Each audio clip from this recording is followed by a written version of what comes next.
We've all seen the cinematic montages, right? We've all daydreamed about standing in front of a massive steel vault, narrowing our eyes and just blasting two blazing red beams of pure energy to save the day. But today, we are going to completely ruin that beloved superhero dream. We're going to put the whole concept of laser eyes under the harsh, unforgiving microscope of real-world physics and human biology, just to see what would actually happen if you woke up with this power tomorrow. Okay, let's dive into this. In comic books and pop culture, eye lasers are basically the ultimate cinematic flex. They look insanely cool, and frankly, they make you look like a god among mortals. That's the expectation. But in reality, if you actually fired a high-powered thermal laser from your biological eyeballs, you wouldn't become a superhero. You would become an immediate, chaotic medical disaster. I mean, we are talking about steam literally pouring out of your ears and instant, permanent blindness. To understand exactly why this power is a self-destructive nightmare, we really have to look at the hard science, starting right off the bat with thermodynamics. So, Section 1. The heat has to go somewhere, because the very first major physical hurdle we run into is thermodynamics. Now, what's really interesting about this slide is the sheer scale of the power we're talking about. You see, a laser isn't just some glowing magic beam of pure force. It's amplified light. And modern laser engineering has a very dark, dirty secret.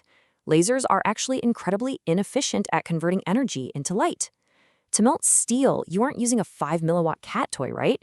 You need an industrial cutting laser pumping out at least 100 kilowatts of energy. But because lasers operate at roughly 30 to 50% efficiency, generating a 100 kilowatt steel melting beam means you are also generating at least 100 kilowatts of pure, unadulterated waste heat. And all that heat, it's being dumped directly behind your eye sockets. To put that 100 kilowatts of waste heat into perspective for you, think about an electric kitchen stovetop burner turned all the way up to maximum. That uses about 2 kilowatts. So firing a steel melting laser out of your face is the terrifying thermal equivalent of running 50 electric stovetops at maximum power simultaneously inside your sealed human skull. And here's the problem. Human brain tissue is highly delicate. It consists mostly of water, fat, and incredibly sensitive neural wiring. The human brain actually begins to suffer permanent, irreversible cellular death at a fever temperature of just 42 degrees Celsius or 107.6 degrees Fahrenheit. So before your cool red beam even leaves your cornea, that massive dump of waste heat radiating through your eye sockets would instantly boil your cerebral spinal fluid. It would literally cook your frontal lobe like an egg in a frying pan. Which brings us to Section 2, the anatomy of a blind god. Let's look at the biological flaws of the eyes themselves. So, the crucial point is, even if we play along and pretend your brain is magically immune to heat, we still have to deal with photothermal ablation.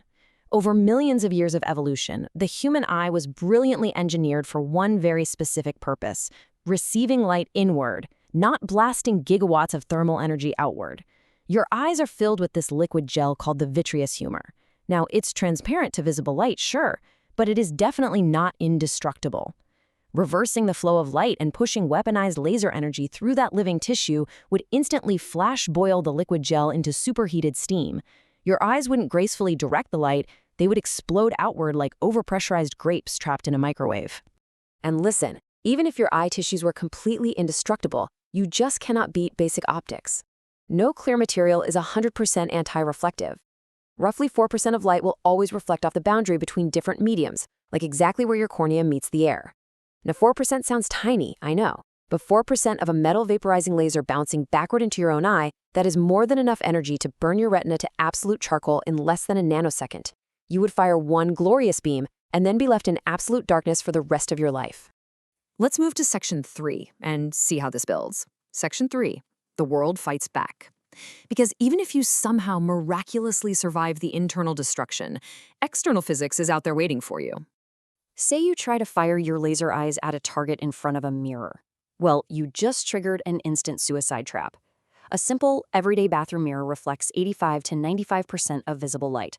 The exact second you fire, your own incredibly lethal beam bounces directly back into your face at 186,000 miles per second. And the modern world is absolutely covered in reflective traps like this. Just think about firing a laser in a standard city. We are totally surrounded by glass skyscrapers, side-view car mirrors, polished chrome bumpers, wet asphalt, metallic signs, and the glass phone screens everyone is holding right now. If you miss your target by even a millimeter, every single shiny surface becomes a hyper-deadly game of pinball. Your beam would slice through buildings, ricochet straight down the street, and incinerate innocent bystanders before you even realize you fired the thing. Now you might be thinking, okay, I'll just shoot outdoors in the desert, but the very atmosphere you breathe will actually fight you. Condensing a massive amount of laser wattage into a beam thin enough to exit a human eye creates astronomical energy density. This triggers something called thermal air breakdown. The sheer energy literally strips electrons off the air molecules, turning the atmospheric gas right in front of your face into opaque plasma. The result? A supersonic, localized lightning bolt explosion about 2 inches from your nose. It acts exactly like a massive flashbang, instantly blowing out your eardrums and shattering your eye sockets. Moving right along to Section 4, Loss of Control. Let's talk about the complete neurological nightmare of actually trying to aim. The whole cinematic fantasy heavily relies on this idea that you can perfectly control where your eyes are pointing, but biologically speaking, that is completely false. Your eyes are constantly twitching without your permission.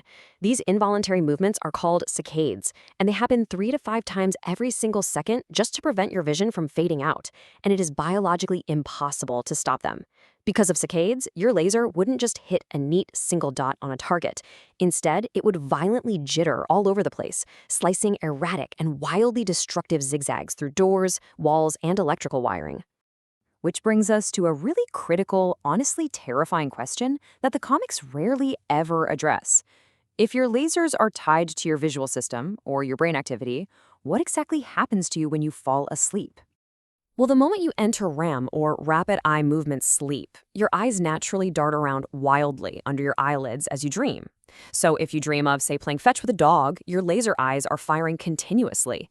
They melt right through your pillow, slice through your ceiling, and collapse the entire burning roof right onto your head. You'd be doomed to absolute fatal sleep deprivation, forever terrified that a 5-minute nap would incinerate your entire neighborhood. That logically leads us to Section 5, Isolation and the Government. Your life as a societal nightmare. Let's say you miraculously survive all that physics. Your everyday existence would still be a completely lethal, isolated nightmare. For starters, your own brilliant white laser glare would completely blind you from even seeing what you were shooting at. Plus, human connection would basically be over. You could never look a loved one in the eyes again, terrified that just one stray thought would turn them to dust. And the isolation gets so much worse when society finds out about you. I mean, think about it. You are a portable laser system that requires 0 fuel trucks.